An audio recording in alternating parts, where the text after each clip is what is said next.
¿Cuál es la razón? ¿Por qué? Tiene una implicación genética.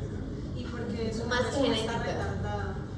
Porque depende de porque por el contacto repetitivo. Contacto pues a lo que está dañando las capacidades. Bueno, sencillamente la fisiopatología lo explica, ¿sí? Entonces, es más frecuente la dermatitis de contacto irritativa por la sencilla razón que todos podemos hacer dermatitis irritativa siempre y cuando tengamos el contacto suficiente con el agente agresor. Mientras que en este tipo de dermatitis, fíjense que se requiere una hipersensibilidad y no todas las personas van a montar respuesta a hipersensibilidad, ¿sí? Esa es la razón por la que vamos a ver que es más prevalente encontrar una dermatitis irritativa frente a ese cuadro. Un pequeño punto también es que a nivel pues pediátrico, de nuestra población pediátrica, la alergia más común es hacia el níquel, es el alérgeno más común y también se presenta más en las mujeres debido pues como a esta tendencia de las mamás de perforar pues a muy temprana edad. Ese es el alérgeno más común para todos, hombres y mujeres también. Sí. Bueno, entonces vamos a hablar de la patogénesis, pero es importante primero reconocer que la piel va a ejercer una función no solamente como barrera física, sino también como una barrera bioquímica y que va a participar activamente en distintos procesos de detoxicación, incluyendo pues un proceso a partir de las enzimas. Estas enzimas pueden ser, por ejemplo, el citocromo P450, las aldehído deshidrogenasas y las sulfotransferasas. Estas enzimas lo que van a hacer es como tal modificar la estructura química de estas sustancias químicas y con ello formar como derivados que van a ser hidrofílicos para que el organismo los pueda eliminar fácilmente. Sin embargo, durante este proceso se pueden generar como intermediarios que pueden ser altamente reactivos y que no pueden ser detoxificados y pueden permanecer en la piel durante un tiempo prudente hasta formar lo que son los aptenosproteínas, estos complejos o conjugados que más adelante les voy a explicar. Entonces, el proceso normal o generalmente la penetración pues, de los alérgenos a la piel va a deberse por algunas propiedades físico-químicas de estas sustancias químicas, entre ellos pues el tamaño molecular de ellas, pues indicando como un máximo de tamaño para atravesar el estrato córneo hasta los 500 Dalton y además pues por su como lipofilicidad. Además, pues asociación de estas propiedades físico-químicas se encuentran como dos vías para la penetración de estas sustancias, que son las vías transepidérmicas, que es cuando la sustancia va a llegar por medio de las uniones pues de estas células que se encuentran en el estrato córneo, o una vía anexa que es siguiendo como tal el folículo pilosebáceo o por las glándulas pues que se encuentren en esta zona. Entonces, es por ello que el estrato córneo corresponde como al primer obstáculo de la sensibilización de contacto. Para hablar y adentrarnos más hacia la patogénesis, entonces, como ya se mencionó, la dermatitis de contacto alérgica es una respuesta de hipersensibilidad retardada tipo 4 que surge después del contacto o de la exposición cutánea a algún xenobiótico. Los mecanismos inmunes que se describen van a partir de una clasificación como de dos etapas. La primera, que es una etapa de sensibilización, que es la etapa aferente o la primaria, y una etapa eferente o efectora, que es cuando se desencadena ya la respuesta de la dermatitis de contacto. La primera etapa de la sensibilización inicia cuando el apteno penetra percutáneamente pues, el estrato córneo. El apteno corresponde como a una sustancia química que pues tiene un tamaño molecular muy bajo, menor a los 500 Dalton, y que por sí sola no es inmunogénica, sino que tiene que unirse a una proteína para así generar y tener un potencial activador de la respuesta inmune. Entonces consideramos que estos alérgenos que desencadenan la respuesta pues son aptenos porque se unen a unas proteínas y van a formar lo que corresponde al complejo aptenoproteína. El sistema inmune toma este complejo como un neoantígeno y con ello entonces se activan las células presentadoras de antígeno que se encuentran pues en la piel, que son las células de Langerhans y otras células dendríticas presentes. Ellas lo que hacen es engullir como este complejo, el complejo aptenoproteína, y ellas migran por algunos procesos desencadenados por la liberación de citoquinas hacia los ganglios linfáticos de drenaje que se encuentran en la piel.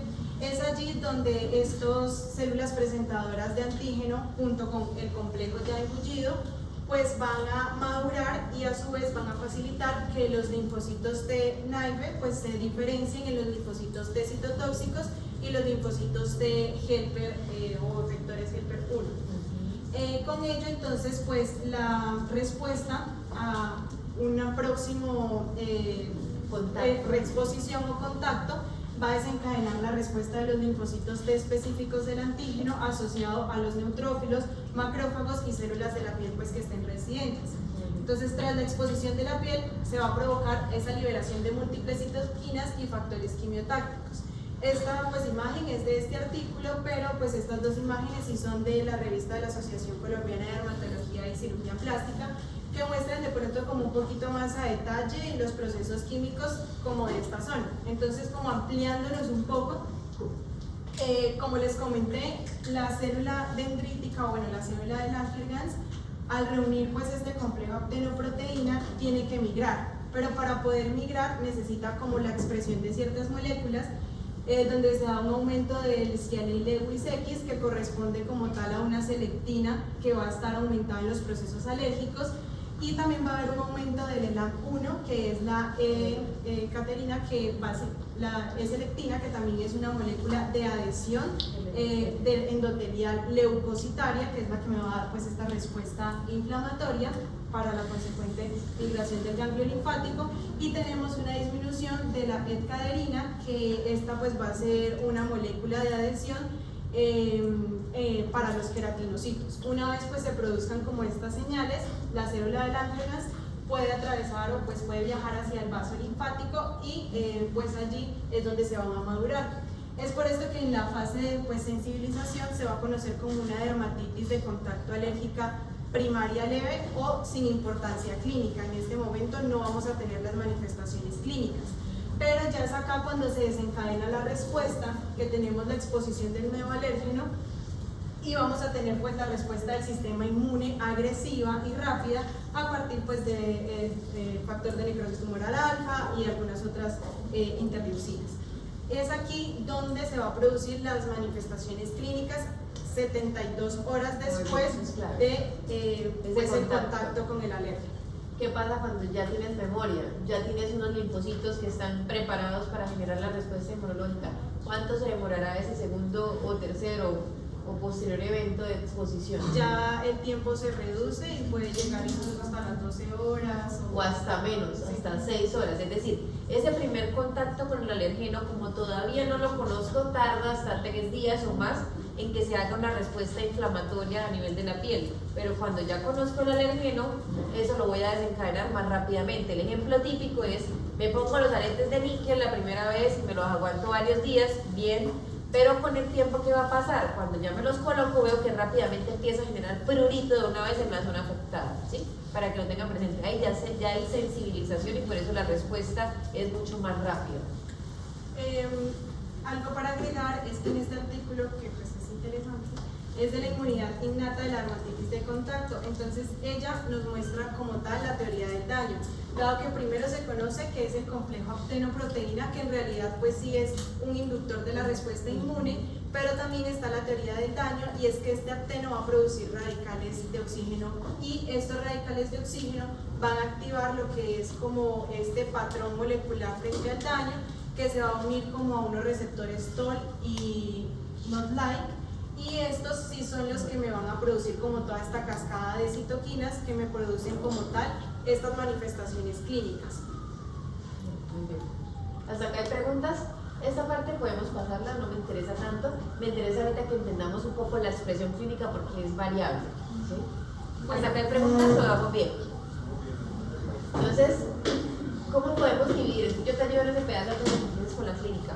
Cuando hablemos de eczemas de contacto, así como también atópico y otros tipos de eczemas, vamos a hablar que hay unas fases. Una fase aguda, subaguda y crónica. no tiene tanto que ver con un tiempo específico, sino con la expresión clínica. Entonces, cuando hablamos de una forma aguda, hacemos referencia a una lesión húmeda. Ahorita por eso su compañera va a hacer referencia a ampollas, a exudado, ¿sí? Mientras que si hablamos de una fase subaguda, hacemos referencia a una lesión en la que predomina la descamación, ¿sí? Y en la fase crónica, la lesión elemental típica va a ser la liqueinificación. ¿Listo? Para que lo tengamos presente, son como las 3 fases. Y ahorita vamos a ver cómo se expresa cada una de estas fases, más otras manifestaciones y otros cuadros que van a ir mencionando. Bueno, la apariencia física típica pues va a ser los parches o estas placas eritematosas que pueden ser vesiculadas y con esta parte pues descamativa, con los bordes bien delimitados, y estos bordes van a corresponder al área de contacto pues que se tiene con el alérgico. Las características clínicas nosotros queremos como enfatizar que se pueden dividir en 3 grupos grandes para pues, poder exponérselas a ustedes, y son las manifestaciones clínicas siguiendo como tal la presentación, si es aguda o crónica, la morfología, y como tal a nivel topográfico que podemos encontrar en diferentes áreas del cuerpo. Inicialmente vamos a ver estas como láminas o estas fotografías que corresponden a lesiones agudas. En este momento es donde se presenta como un eritema y un edema bastante como extenso, que se va a acompañar, como decía la doctora, de estas vesículas que a su vez pueden confluir y pueden producir las ampollas que observamos en la última imagen, además de que van a ser lesiones altamente pruriginosas. Estas lesiones pueden como tal secar, formar las costras, o también generar como ese exudado, que es en lo que ya vemos en las siguientes imágenes, que estas también corresponden a pues una dermatitis de contacto alérgica aguda. En esta pues todavía no vemos como tal las lesiones de las vesículas, y en este caso ya vemos la formación de algunas costras después como de este exudado. ¿Nos sirve de ejemplo cuál pudo haber sido la causa?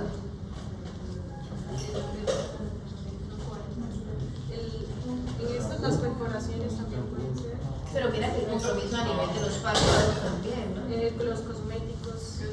Sí, pero mira que se llaman los ojos, porque toda la cara. Y mire que la nariz está respetada aquí como esta zona. Por ejemplo, en ese paciente. Esas son las al revés, las aeroalergenas. Que son las que respetan esta parte, pero las fototóxicas sí la comprometen y respetan más en los párpados. Entonces acá podemos ver que el agente del que estuvo expuesto a ellas fue por vía aérea, y por eso vamos a ver que tiene lesiones en diferentes partes de la cara, incluyendo el cuello. También hay que pensar acá en jabones, en cremas, protector solar y todo lo que implique la aplicación así en esa misma distribución. Estas lesiones, por su parte, sí son lesiones crónicas, en donde vemos el engrosamiento de la piel con la hiperkeratosis, pues, y con estos pliegues o estas fisuras cutáneas. Pues todas estas imágenes corresponden a las manifestaciones clínicas crónicas. Dentro de los patrones o dentro como tal de la morfología, puede ser de un eritema multiforme, puede ser como tal liquenoide, que está asociado como tal con, generalmente se da en la mucosa oral y está asociado con las prótesis dentales, y tenemos la linfomatoide, que puede darse por textiles, tintes y demás. ¿Por qué se ve pigmentada esa imagen de la B? Por la cronicidad como tal de la lesión. ¿Qué más? Por el fototipo. Entonces aquí ya ustedes empiezan a aprender que en fototipos altos con frecuencia vamos a ver que las lesiones se pueden ver pigmentadas. Sigamos. Y ahora vamos a hablar de forma topográfica. Bueno, topográficamente tenemos pues primero el cuero cabelludo, donde se habla que en este caso es poco común, debido a que esto tiene unos factores como protectores que impiden como tal la entrada de alérgenos con tanta facilidad. Por ejemplo, tenemos el grosor de la epidermis, el cual tiene pues un grosor de 3 a 8 milímetros, la ausencia de pliegues y arrugas y la abundancia de glándulas pilosebáceas que sirven de alguna manera como una barrera protectora. Bueno, en cuanto a los patrones, tenemos acá el patrón de lavado. Entonces vamos a ver que el eczema en este caso se encuentra en la región facial. A nivel nivel preauricular y a nivel de la mandíbula y el cuello. En este caso, pues los alergenos principales son alergenos de productos de aplicación transitoria como champús y acondicionadores, debido a que en el momento del lavado prácticamente como que se riegan por esas Es el área zonas que tiene contacto con mayor frecuencia. y no se queda localizada en el cuero cabelludo, y por eso no lo vamos a ver afectado acá. Exacto. Bien hasta ahí. ¿Sí? ¿Vamos bien? Por otro lado tenemos el patrón de línea de implantación, que esta diferencia del otro, pues sí se observa que los alergenos son con productos permanentes, como por ejemplo los tintes. Entonces aquí sí se va a ver afectada la línea del cuero cabelludo, con delimitación a la piel pues de la cara. Aquí vemos que las principales zonas son, por ejemplo, lo que es la región retroauricular, la región frontal y en la nuca, que es por donde pues se queda localizado como tal, por ejemplo, los tintes. Más adelante vamos a hablar de las sustancias que pues tienen estos tintes, que tienden a ser bastante como pues alergenos y pues generan este tipo de reacción. Muy bien. Por otro lado están el patrón topográfico, que básicamente, como lo vemos, deja como pues la placa de eczema acorde a donde tuvo contacto directo con el elemento. En este caso pues serían Las gafas. Bueno, acá tenemos los alergenos principales y en resumido pues lo más frecuente, como habíamos mencionado, son los tintes, los champús y los acondicionadores, donde por ejemplo en el caso de los tintes se ve que el alergeno más frecuente es la parafenilendiamina, la cual pues genera lo que es una dermatitis aguda de tipo edematosa, que predomina en la región facial, palpebral y en el cuello, y pues como habíamos mencionado tiene mínima afectación en el cuerpo. Es importante que aquí también compromete la cara, que uno a veces no lo recuerde, los párpados. Y si uno no sabe esto, pues seguramente va a pensar que es por vía aérea o que es más por contacto, como lo vamos a ver ahorita en otros cuadros, por contacto en directo con las manos, ¿sí? Entonces, específicamente esta tintura sí hace edema bipalpebral, para que lo tengan presente. Por otro lado están lo que son las lesiones de minoxidil, que pues se usan bastante, y esta tiene un alergeno que es principal y que se ha visto que pues tiene bastante como efecto en este tema, que es el propilenglicol, y este genera una clínica de eritema, de prurito, descamación y pues resequedad. Bueno, acá encontramos lo que decíamos, el propilenglicol. Y otros también, la idea no es que se los aprendan, pero conozcan los más frecuentes y siempre buscar. Si uno no sabe, debe empezar a buscar cada uno de los compuestos que más se asocian para poder educar al paciente, porque si yo no lo educo, el paciente lo que va a hacer es cambiar de champú o lo que sea, y resulta que tiene el mismo compuesto y va a terminar haciendo alergia a lo que compra, ¿sí? Entonces, más allá de eso, es saber qué tipo de compuesto es y en dónde están presentes, en champús, en perfumes, en acondicionadores, en cremas de peinar, etc. Bueno, por otro lado tenemos lo que es la cara, y pues esta diferencia del cuero cabelludo sí se ve más afectada generalmente. Se da principalmente en las mujeres porque, como habíamos mencionado inicialmente, pues nosotras somos las que usamos más cosméticos y temas pues para la piel. Entonces tenemos los patrones topográficos, que son el parchado, el aerotransportado y el fotoalérgico, que se van a explicar. Entonces, acá está el patrón bilateral parchado, que como pues nos indica que pues aunque se utilice por ejemplo cremas en la mayoría de la cara, hay zonas que se van a ver más afectadas que otras, y como pues su nombre lo indica, se da bilateralmente. ¿Y por qué serán unas zonas más específicas? Porque hay zonas más sensibles. Zonas más sensibles y donde puede quedar de pronto un poco más de producto, ¿no? Los pliegues es más común que nos quede un poco más de remanente de una crema, etc. Bueno, como se mencionó, en este caso los alergenos principales son las cremas hidratantes y los cosméticos. Por otro lado está el patrón aerotransportado, que pues como su nombre lo indica, se da en zonas donde pues está más expuesta al aire. Entonces acá vemos que principalmente se ven los párpados superiores, el pliegue nasogeniano, la región retroauricular, la submentoniana y el escote. En este caso, como se había mencionado al inicio, pues se va a respetar lo que es el tabique nasal y la punta de la nariz, porque esta zona tiene más glándulas sebáceas, lo que va a ser como un factor protector para el ingreso de alergenos hidrosolubles. Entonces, en este caso, los alergenos principales son el polvo, las gotas y el gas. Bueno, acá tenemos el patrón fotoalérgico. Entonces, pues como su nombre lo indica, es donde se afectan las zonas que están expuestas al sol, sobre todo pues el tabique nasal y pues la punta de la nariz. Esta es la diferencia con la anterior. Importante también que acá los párpados no están tan afectados, y lo otro es que la región submentoniana se va a ver respetada, entonces uno debe revisar porque el cuello está afectado y casi que hace un triángulo acá de la zona que está sin afección. ¿Listo? Ahí no se alcanza a ver bien en la foto. Sí, no se puede ver, pero usualmente vamos a ver un triángulo acá debajo que es de la zona protegida por el tendón. Bueno, en cuanto a los alergenos de cada uno, encontramos en el patrón bilateral perchado, como se había mencionado, que son productos de higiene e hidratación, y esta lista como que se divide en lo que son conservantes y fragancias. Acá se hablaba de una sustancia principalmente en los conservantes, que es el catón CG, que se encuentra mucho en sustancias y productos hidratantes y de higiene. Y en cuanto a las fragancias, pues también hay que tener en cuenta que las fragancias no únicamente se encuentran en los perfumes, sino que también los podemos encontrar en cremas, en cosméticos, en champús, entonces pues hay que tener cierto cuidado con eso. En cuanto al patrón aerotransportado, se habla de que es principalmente de origen ocupacional, y los alergenos pues más frecuentes en este caso son los medicamentos, las resinas y las plantas. Muy frecuente las plantas. El compositor. Sí, muy bien. Y lo vamos a ver también, por ejemplo, en personas que manipulan madera, en personas que trabajan también en los textiles, también ese polvo que a veces emiten algunos restos de tela también generan ese tipo de eczema por aerotransportados. Por otro lado está el patrón fotoalérgico, donde se habla que los alergenos principales son, por ejemplo, los antiinflamatorios tópicos como el ketoprofeno o el letofenamato, y los fotoprotectores como el oxitocileno y la benzofenona. Es decir, que aquí se requiere el contacto con un agente tópico más la exposición al sol usualmente. Bueno, acá están. Ahí hay ejemplos Con las materias. frecuentes. Párpados.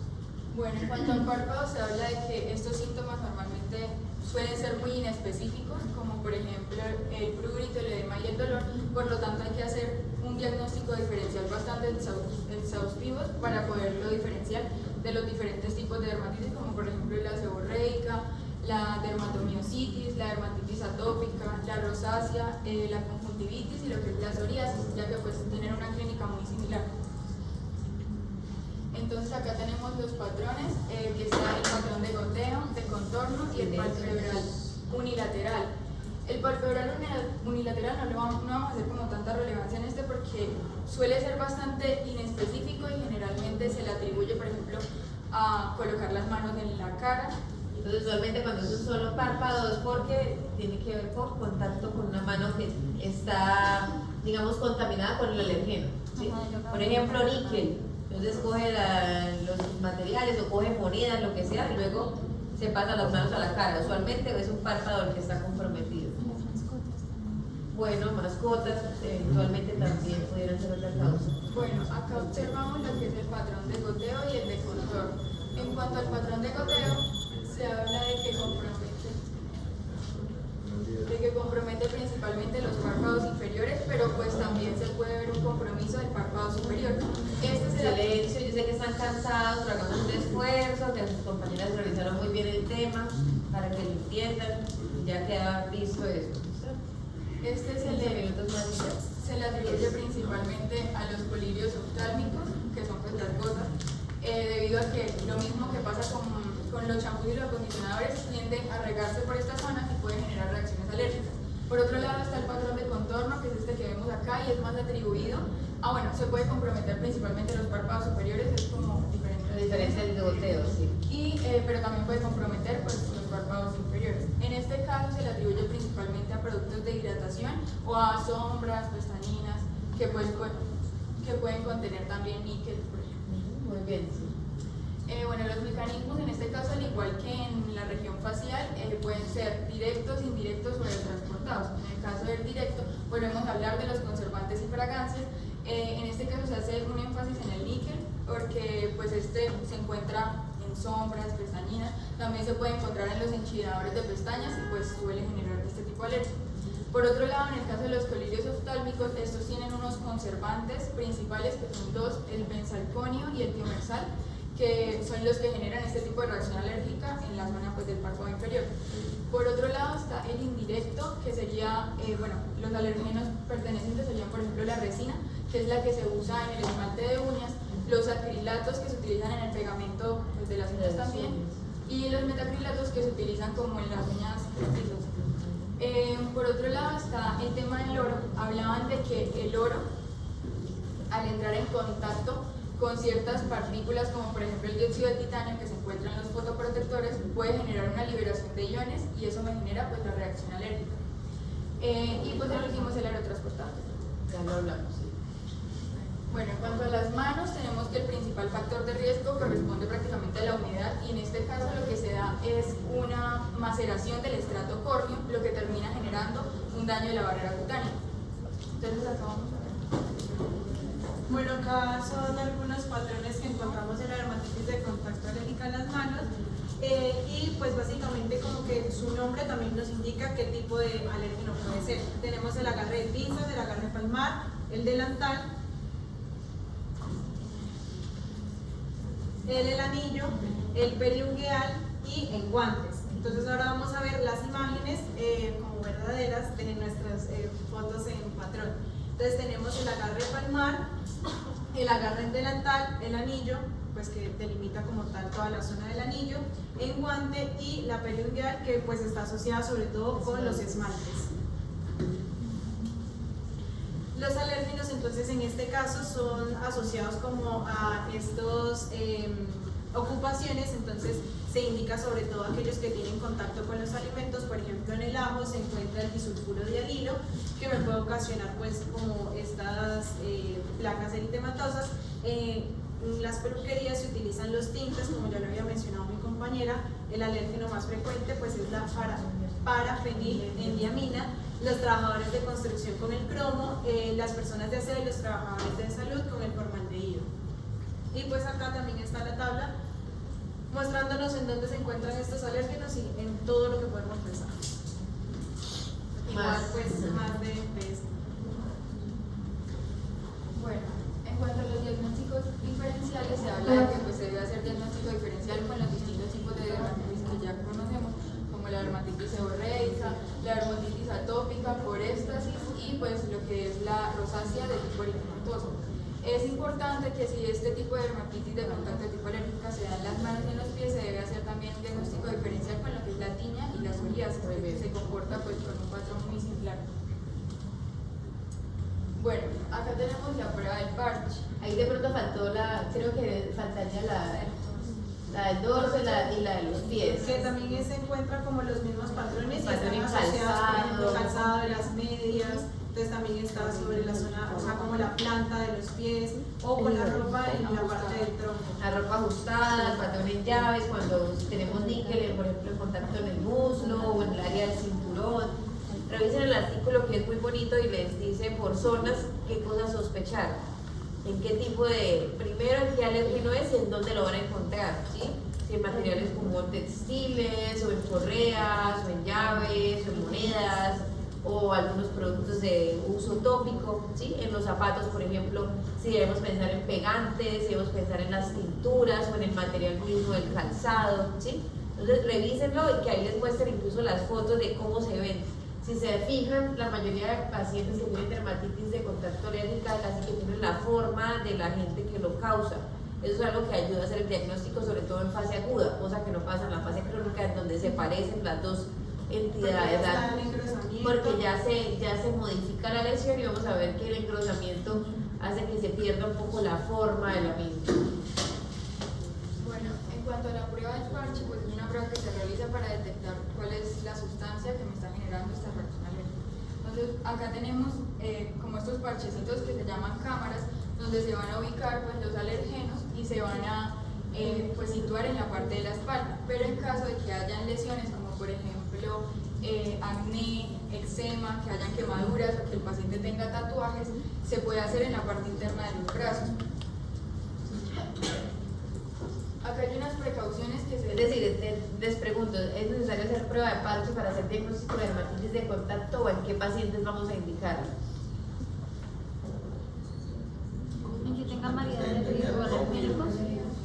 Entonces, el diagnóstico de dermatitis de contacto alérgico es clínico, ¿sí? Y la mayoría de veces tenemos sospecha de cuál es el agente que lo está causando por la morfología que toma, ¿sí? Generalmente se hace como tal esta prueba porque el tratamiento también se basa en la educación al paciente. Sí. Entonces Entonces queremos conocer específicamente el tipo de alérgeno que es el causante de esta dermatitis. Claro, digamos que es útil frente a pacientes en los que no es claro el alergeno y queremos buscar dentro de las posibilidades ya conocidas, lo más frecuente, cuál es el causal de la dermatitis de ese paciente. Otro también como prueba diagnóstica, sobre todo para enfermedades profesionales. Entonces, algunos trabajos les van a exigir a los pacientes que les demuestren que es alérgico, por ejemplo, al níquel, entonces tienen que reubicarlo o tienen que darles algunas medidas de protección para evitar el contacto con ese agente que es el causal de la dermatitis de ese paciente. ¿Listo? Entonces, incluso con fines laborales también a veces la utilizamos. Es una prueba que está disponible, sin embargo no es tan fácil a veces que el paciente pueda llegar a hacerla por la disponibilidad, digamos, de consultas con alergología o que el paciente logre que sea enviado también a este tipo de especialidades, ¿sí? Entonces casi que contados los pacientes que tenemos con dermatitis de contacto alérgica se van a realizar este tipo de pruebas, ¿sí? Pero sí son útiles. Hay que tener cuidado con la interpretación. No todo lo positivo se asocia al paciente, es decir, si ustedes tienen una prueba de parche positiva, tienen que analizar si eso que salió positivo se correlaciona con lo que tiene el paciente, porque habrá cosas que el paciente ni siquiera en la vida ha tenido contacto con eso y salió positivo o es alérgico a algunas cosas de estas, ¿sí? O por el contrario, la prueba sale negativa y ustedes dicen, entonces no tiene dermatitis de contacto alérgica. No tiene dermatitis de contacto alérgica a los alérgenos que usted le evaluó, pero no necesariamente todos los alérgenos se van a evaluar con estas pruebas. Hay diferentes kits, de pronto el que más se usa es el europeo, creo que es el que tú muestras, también hay uno americano y hay otros modificados. Nosotros, por ejemplo, como latinos a veces tenemos contacto con cosas distintas y hay pruebas entonces que se pueden hacer específicamente frente a esos alérgenos que no están incluidos en las pruebas estandarizadas, ¿sí? ¿Cómo se mide una prueba? ¿Cómo sé que un paciente entonces tiene una respuesta positiva o es alérgico a determinado alérgeno que estoy evaluando? Bueno, acá nos muestran la manera de leerlo. Entonces, si encontramos pues, positivo y negativo, es cuando decimos que es dudoso. Entonces, encontramos es una mácula muy pequeñita que pues no determina como tal que sí sea. El otro es que sea positivo. No vamos a encontrar una vesícula, pero podemos encontrar lo que es el eritema, la infiltración y las pápulas. Positivo débil, o sea, hizo una respuesta inflamatoria, sin embargo, no tan importante. ¿Sí? Por otro lado está la fuerte, que pues son dos crucecitas y vamos a encontrar ahí sí una vesícula con las mismas características del anterior, que es el eritema, infiltración y pues las pápulas. Pues ya es que es demasiado fuerte y vamos a encontrar son las ampollas con las vesículas y pues la negativa, que no haya nada. Que no se vea nada. Bueno, hay que tener en cuenta en cuanto a la realización de la prueba, indicarle al paciente que debe como interrumpir su toma de corticoides en la última semana, bien sea tópicos y si es sistémicos en las últimas 2 semanas, a menos que sea indispensable. En caso de que sea indispensable, se le puede dar pues prednisona máximo 20 miligramos. Por otro lado, ¿Por qué se debe suspender? Porque Claro, porque voy a generar una monomodulación y por lo tanto la prueba me va a salir menos positiva a si tenemos un paciente sin exposición a esteroides. ¿Más qué? Claro, la enmascara indudablemente va a ser la atenúa. Muy bien, ¿qué cosas sí podemos usar? O sea, ¿qué cosas están permitidas? Antihistamínicos. Si el paciente está tomando antihistamínicos, no va a alterar la prueba. ¿Por qué? Solamente va a ser el efecto para los síntomas que presenta el paciente para la pruritus, porque no interfieren en la respuesta. Aquí hablamos que los mastocitos y liberación de histamina es importante. Es un linfocito T. Si hay liberación de citoquinas, indudablemente habrá mastocitos que liberen histamina, pero no es lo más importante. Aquí lo más importante son los linfocitos T, que son los que generan esa respuesta inflamatoria. Por eso la prueba no se va a ver alterada por el uso de antihistamínicos. Pero los esteroides sí tienen un bloqueo mucho más generalizado en la respuesta inmunológica. Entonces, esteroides prohibidos, tanto tópicos como orales, antes de este tipo de pruebas. Bueno, el seguimiento se debe hacer La lectura. a los 48 horas y posteriormente a las 72 horas. Entonces, la mayoría de alergenos se evalúan en 2 días, pero habrá algunos que requieren hasta 1 semana. Ya nosotros sabemos cuáles son y por lo tanto se le va a indicar volver nuevamente a la semana al paciente y revisar los alergenos que demoran un poco más en hacer respuesta inflamatoria. Manejo. Bueno, para ir finalizando tenemos el tratamiento y acá es clave la educación del paciente. Entonces, una vez identificamos positivamente el tipo de alérgeno, debemos conocer cuál es el nombre, cuáles son sus sinónimos, dado que pues puede venir en distintas presentaciones, y la acción que le podemos brindar a estos pacientes para que eviten el contacto con estos alérgenos. A su vez, el artículo que nos brindó la doctora nos hablaba como de un programa de gestión de alérgenos de contacto, específicamente estás en el libro, y acá básicamente va a funcionar como una base de datos en donde vamos a encontrar este alérgeno, en qué tipo pues de como objetos o en qué baterías encontramos estos alérgenos para que los pacientes puedan evitarlos. El tratamiento farmacológico se recomienda el uso de corticoides tanto orales como sistémicos. En este artículo nos hablan de la dermatitis de contacto alérgica crónica y en la aguda. En la aguda nos hablan de que se indica o se prefiere usar corticoides pues de alta como potencia, que sea por ejemplo una betametasona o una benflumetazona, y si tenemos un riesgo de impetigización, sí se recomienda ya el uso de corticoides tópicos. Y en la dermatitis de contacto alérgica aguda también en algunos casos pues están indicados el uso de antibióticos. Entonces, para resumir, lo primero que yo debo hacer es identificar cuál es el contactante y evitarlo, ¿sí? Lo que tú hablabas de las listas es muy importante. Cuando ya uno sabe, por ejemplo, qué es el níquel, pues sabe y debe buscar níquel en todo lo que va a usar, incluyendo maquillaje, por ejemplo. Si ya sé que soy alérgica al bálsamo del Perú, entonces debo buscar qué productos lo tienen. Entonces vamos a encontrar perfumes, champús y demás. Entonces debo empezar a leer etiquetas y buscar sinónimos. Entonces, ¿qué otro sinónimo tiene eso? Y debo buscarlo en cada producto que yo lo utilice. Eso es lo primero. Lo segundo es mejorar la barrera de la piel, y eso aplica para la mayoría de los eczemas.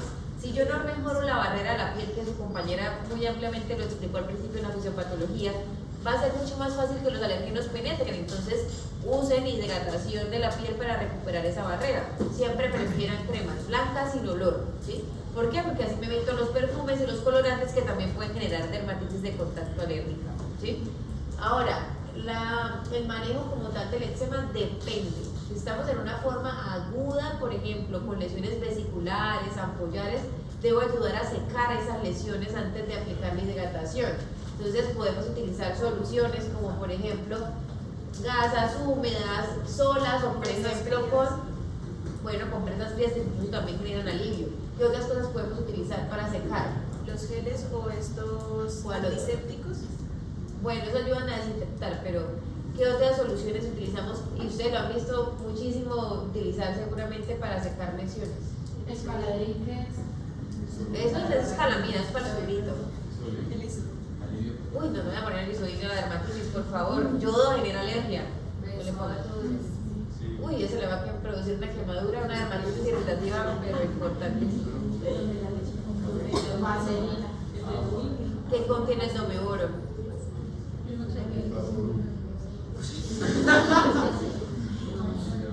¿En serio? ¿Nadie sabe? No se llaman esteroides. ¿Qué contiene el domeoro? Muy bien. Entonces, el acetato de aluminio es una solución secante y nos puede servir con gasas húmedas para ayudar a secar las vesículas. Cuando ya resuelto esa primera fase de vesícula-ampollosa, empezamos a hidratar la piel y vamos a empezar a utilizar corticoides. La potencia del corticoide depende no solamente del grado de inflamación, sino del área anatómica.